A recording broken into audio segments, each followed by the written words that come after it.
Alright, here's the 1971 Ariens Sno-Thro. My biggest snowblower. Arguably the best one too. Although the snapper, well, now that I have that 87 Ariens, that one might actually be even better, but this is the biggest one I've got, and my snapper is also good. But I put these bigger tires on it because, you know, this is such a wide bucket that it would have been better for the traction and the overall stance and handling of the machine. But the problem is, because they're so much taller, it threw the speed out of whack. So first gear is like third or fourth gear. It wants to move really fast. It's no good. And it also put the machine on a tilt. So that's why I'm going back to the OEM rims with the new tires and chains. It's got to stay the original size because the machine has to be level and it has to have those size tires to keep the gear ratio, you know, in the proper speed. Otherwise it goes too fast. So unfortunately this won't work. Now 74 was the last year of this series, the 10,000 series. In 1975 they moved on to the 924,000 series. When they did that, they upgraded to the larger tires. They went up to the larger tires. They also upgraded the dashboard, dash controls, so instead of it being all wide open here, you actually have a dashboard, a functioning dashboard. In my opinion, the 1975 through 1980, 79, 80, 924,000 series Ariens are the best they ever built.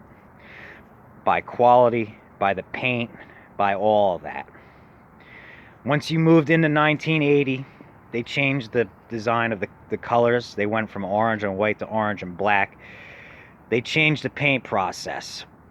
When they did that, the paint started peeling off in sheets because I just restored one. They're great machines otherwise. They're just, you know, they went into that modern look and they changed the process of a few things and they weren't as good. These machines here were by far some of the best they built. By quality and everything. They were just built to last. This machine's 50 years old. 1971. It's 2021. It's 50 years old. It still throws snow like it's a couple years old. It's got a mammoth front gearbox. The impellers on this thing are as high as the bucket. You know, not like those little small flimsy ones they make now. And even the 87 I have, it's a nice machine, but the front gearbox is a flimsy aluminum one, not this big cast iron one. So what you can do with the 924,000 series, like the way I upgraded this, you can put the taller chute on. You can put new modern tires. You know, if you wanted to, you could add LED lights if the engine has the coil. You could do all kinds of good stuff to those older machines. So, you know, if you upgrade a 1975 to this, you'll have one of the best snowblowers you could ever have. So, but that's the story on this machine. That's why I'm switching the tires back right now, so that it brings everything back to normal speed. So I'm going to go ahead and do that now. Sorry. So I do want to note that last winter it got used pretty heavily. That impeller got bent. I had to replace it. I repainted the entire inside of the bucket. You almost can't tell. I used Chevy, Rust-Oleum Chevy engine block orange. Came out really well. And the only thing really that has any signs of rust on here are the old chrome handlebars. And I have an extra set now. And this nameplate's got a few cracks, but I got a spare one. As you can see, I upgraded the motor. It originally had a 7-horse Tecumseh. It was very underpowered for the size of the machine, but in 71, that's all they had. 74, 73 and 74, they offered the 8 horsepower, finally. And that helped. There's a guy, I forget his name, Lee Ekstrom, I think it is. He's got a 75 with an 8 horse. It's a nice machine. It's still got the, original shorter chute, but, it throws well with that 8 horse engine. So that was another thing that finally in 73 they offered more powerful engines, which you needed for a wider machine. For a 24 wide, a 7 horsepower is good, but when you get into these 32s, you need more power. The 212, even though it's rated at 6.5 to 7 horsepower, this engine has the capability to run at 4,100 RPM. Okay, the old ones, the Tecumsehs, they can only go up to 3,600 RPM. So at 3,600 RPM, yeah, you're getting 7 horsepower. At 4,100 RPM, this thing's as powerful as a 10 horse Tecumseh. So it had enough power to handle heavy amounts of snow and large amounts of snow and launch it. Yeah, and if you've seen a couple of my videos of the machine, you can see this thing performs really well out there. But everything on it, there's nothing. It's all solid steel. This rod is steel. It's steel, cast iron. There's no plastic. There's nothing flimsy on these old machines. Everything's rock solid. They were built to last. Bearings, bushings. It's just stuff you could easily replace. On the new ones, they wear out over time. Inside of the gearbox, it's mammothly overbuilt. The new ones, they use a plastic friction disc now. The old one in here, it's cast iron with a rubber disc. I didn't have to replace that thing until it was like 46 years old, and it finally started to slow down in first gear. It started to slip. But the way they built them back then, they built them to last. Now everything's built, you get 5-10 years out of it. It falls apart, you throw it away, and you buy a new one. And it's the way they did it on purpose. It's planned obsolescence, so you go out and spend more money. It's that simple. On these older ones, you can keep them going for a very long time. So that's just something to keep in mind. Alright, we're back to the stock rims. See, as you can see, they're just not, for a bucket this size, in my opinion, it was the one disadvantage. I mean, these will still be a lot better than the original tires were. It's just with a bucket this size, larger tires like that, help handle the whole machine handle better. And when they're that much taller, it helps grab against the ground and the snow and ice better. So that's the one disadvantage on the 10,000 series. You really can't put bigger tires, taller tires on these machines. On the 900 24,000 series, they're made to handle it, but still, it'll be a lot better now than it was, because I had the original tires from 1971 on here. They were turf savers, and I had V-bar chains on, and it gave it a real aggressive bite, but it bounced. It would mar up the pavement a little bit, and it kept snapping the roll pin right here that holds this differential on. Now, what I was talking about with these straight valve stems is, when this is unlocked, right now while this is locked, everything's turning at the same time, so this isn't going to make contact with anything.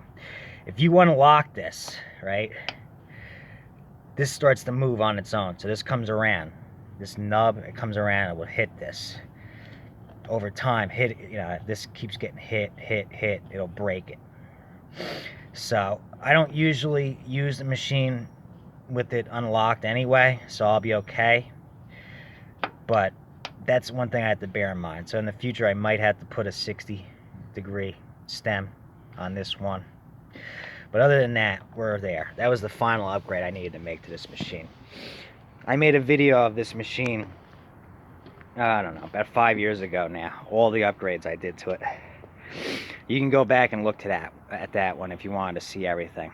The only things that I've changed since then were putting the tallest chute they offered onto it, the Holy Grail chute. I know at the time I had the medium chute, which was like right about here. It still had its plastic belt cover. It's got the steel one now. That's better. It's got commercial grade skid shoes. And now it's got the upgraded Snowhogs with the chains, which in my opinion give the best traction. Everything else is still how it was when I made the original video on this thing, and I covered this thing in depth at the time. So I'm not going to spend too much time going over, you know, all the upgrades I did and what's so great about these machines. I already covered that. You can go back into my playlist and look, but these are definitely some of the best snowblowers they ever built, because at the time they were on a slower assembly line and men actually put them together. Now it's all robotics. Boom, boom, boom, boom. They just slap them together like crazy. So, you know, they were in the couple 100,000s made back then. Now they're up to like 4 million machines made. And, you know, they use Chinese engines now, although this is a Chinese engine. It's a good one. And a lot of the parts they're using now are subpar compared to the way they did things back then. So, and the only disadvantage on this machine is the safeties. You know, once this thing's engaged, you know, that's it. It's going. This thing's on. You've got to steer clear of this thing. And as soon as you put this in gear and let off of this handle, this thing's going. So safety on these things is definitely primitive. In '73, they changed this. They went from where you let go to let it move to where you had the thing opposite and you had to hold it down to move. So if you slipped and fell and you let your hand off of it, it stopped. That was a major safety upgrade they made. I'm sure a lot of people must have gotten hurt. Limbs were lost, that whole thing. So they improved on safety like they always do. Alright, let me start her up. I haven't started her up in a year.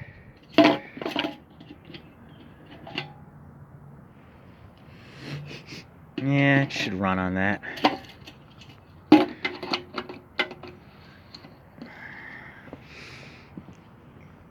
But these Harbor Freight Predator engines, they're reliable motors. They're good for their price, the $99 range. Although right now you can't get them for that cheap because of the pandemic, the never-ending pandemic, right?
Yeah, these engines run great though, and I did put the adjustable main jet on the carb, so you can actually adjust this, because these are made where you can't.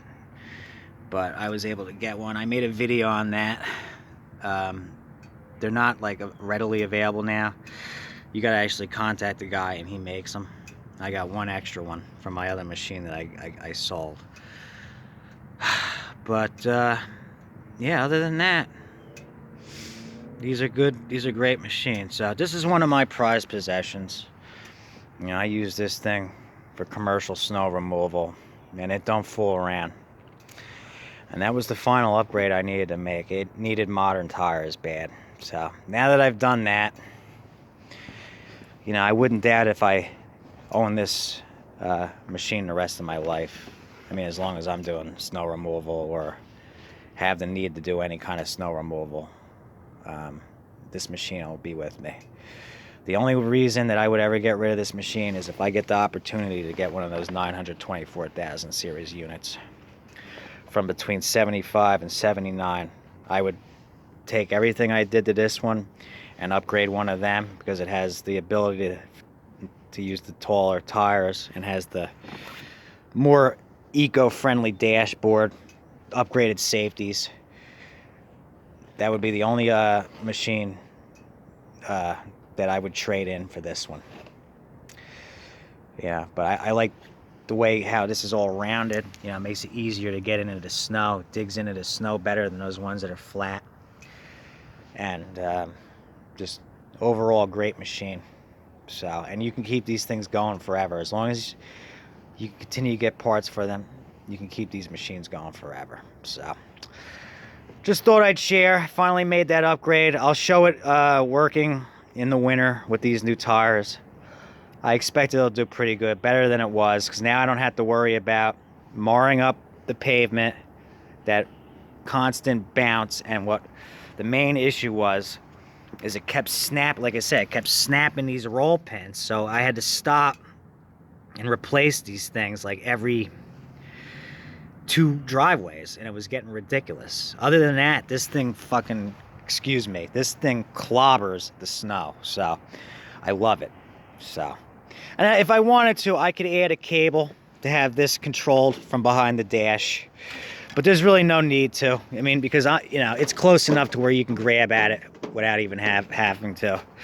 And originally I had a wing nut on here, but they came up with this idea where you could just tighten this down just enough to where it stays, and you can just set it and go. You know, it makes it easier and quicker. So that's my 1971 Ariens Sno-Thro 10,000 series, fully upgraded, ready to go. Hopefully we get some snow this winter and I'll get to share it. Thanks for watching. If you like this video, please give me the thumbs up.